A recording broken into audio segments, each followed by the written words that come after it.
somebody else who just jumped in, Representative Faulkingham, said we'll be supporting the bill. So he just bounced in, so we'll switch back over to that right now. So we'll recognize Christopher Arps. And then after that, we'll go to Will Sedlak, followed by Robert Howe.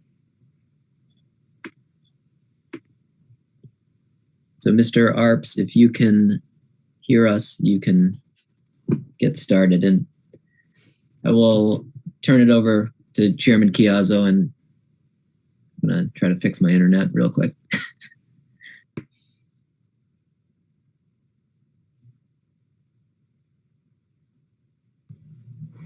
Okay, sorry about that. I want to thank the committee for allowing me the opportunity this morning to say a few words. My name is Christopher Arps, and I am the president of an organization called Americans for Citizens Voting. It's a 501c3 organization that works with grassroots leaders and with legislators around the country to amend their state constitutions, in effect, get on the ballot voting language, which is in this bill, that says only non-citizens can vote. I know a lot of people, when you say that question around the country, people say it's a no-brainer, non-citizens can't vote, but we're seeing a growing movement around the country and California and the Midwest and there in Maine of allowing non-citizens, people that are here legally, that have green cards, that are doing everything correctly, but allowing them to vote in our elections. And I think this basically comes down to an issue of, and it's been an issue in the past election where we've talked about foreign interference in our election. Well, the height of foreign interference in our election is having people in our country with green cards that are members of another country voting in our elections. If you want to become a United States citizen, continue to do the things that you're doing, following the law, and become a citizen. But having folks voting in our elections that are not citizens, I think is just unfair, not only to people that are citizens that are doing the right thing, but to these green card holders themselves. I have held a town hall meeting where we've had people discussing this issue, where many people have been signed up that are green card holders to get driver's licenses. They felt because they got in the mail a ballot, that meant that it was legal for them to vote. They ended up voting and they ended up being deported, losing their opportunity to become citizens.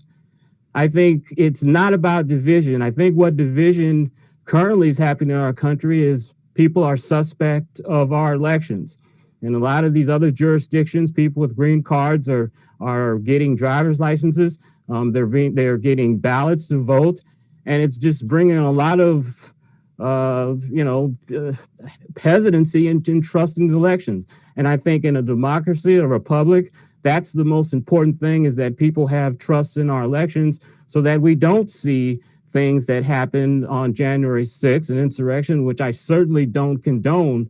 But it's very important that people voting in our elections have gone through the process, either being a naturalized citizen or either coming here and doing the right things and taking the time, such as one of the other committee members, I think, said took 18 years.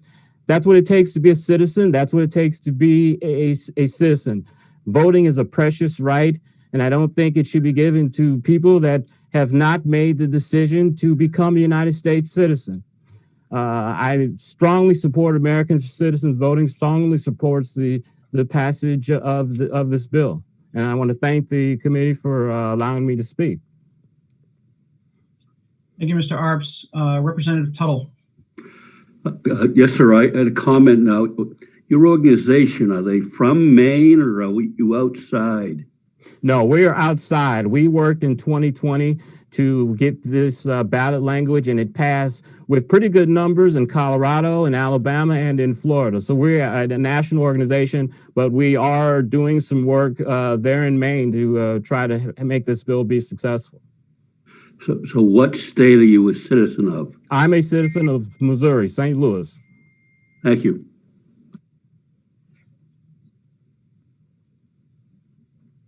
Representative Kinney. Thank you, Mr. Chair. Just kind of piggybacking off Representative Tuttle's question, it does seem to me that a lot of the organizations that have testified are not necessarily originally from Maine either. So would you agree with me on that one, Mr. Arps? I think freedom and liberty and people wanting to have fair elections is something that people want in all states. And I think if someone from outside the state wants to make sure that the elections in Maine are fair and that non-citizens are voting and that there are Mainers that are assisting them willingly, I don't have a problem with that. I think that's a good thing for democracy.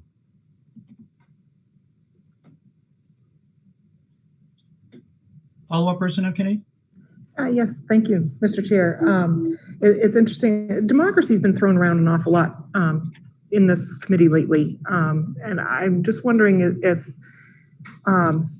why we're defining things as a democracy. I believe in 1776, when we became a nation, we became a republic. I don't know. Instead of the context of what we're talking about, which is serious here, which is non-citizens not voting our elections, we're splitting hairs over terms. Is that what you're saying is more important? I think there's a definite definition of the two, and they are different. So if I call one a republic, I don't think that changes what I'm trying to advocate in any way. Republic, Democrat, I think in this time and age, they're pretty much interchangeable, and I do understand your point. Any other questions germane to the topic at hand from the committee? All right, seeing none, thank you, Mr. Arps. Thank you, appreciate it.